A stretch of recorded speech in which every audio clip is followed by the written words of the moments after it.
Est-ce que vous pensez qu'un homme peut être féministe?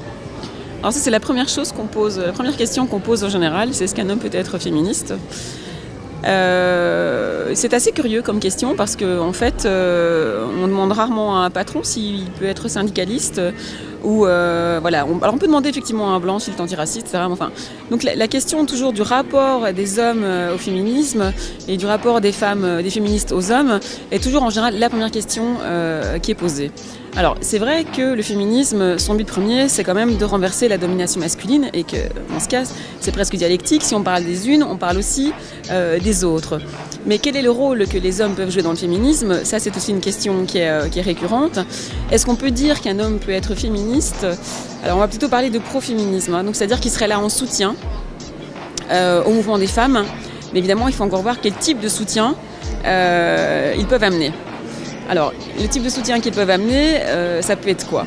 Je pense tout d'abord, c'est parler d'eux-mêmes, à partir de leur position, en leur nom propre, et parler des mécanismes des dominations qu'eux-mêmes reproduisent.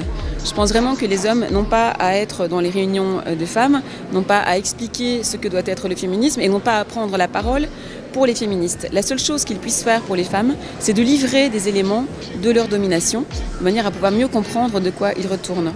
Ça pourrait aussi être de soutenir financièrement les associations de femmes.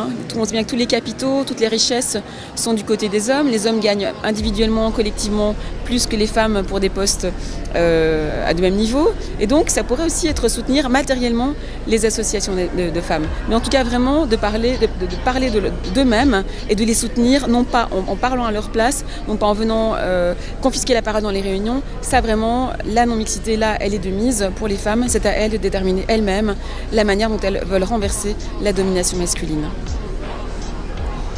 Est-ce que vous pensez que le féminisme, dans sa forme la plus radicale, peut parfois desservir la cause des femmes?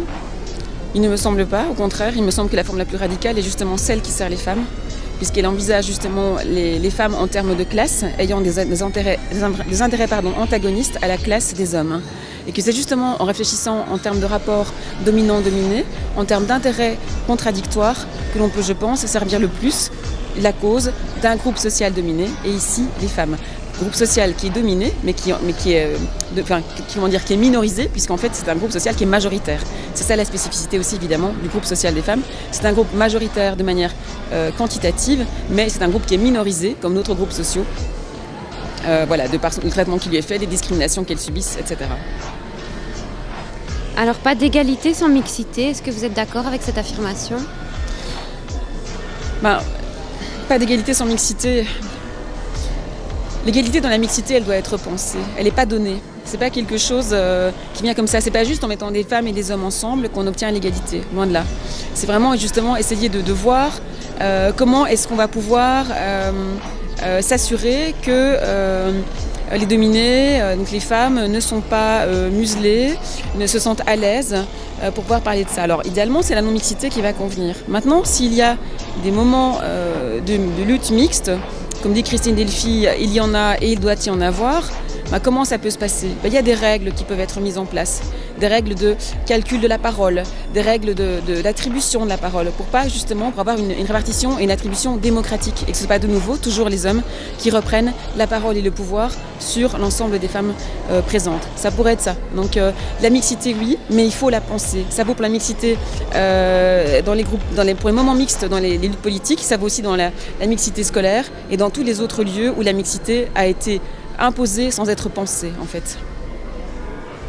Et pourquoi la notion d'égalité homme-femme prend naissance assez tard dans l'histoire? Est-ce qu'on peut dire qu'elle arrive tard dans l'histoire?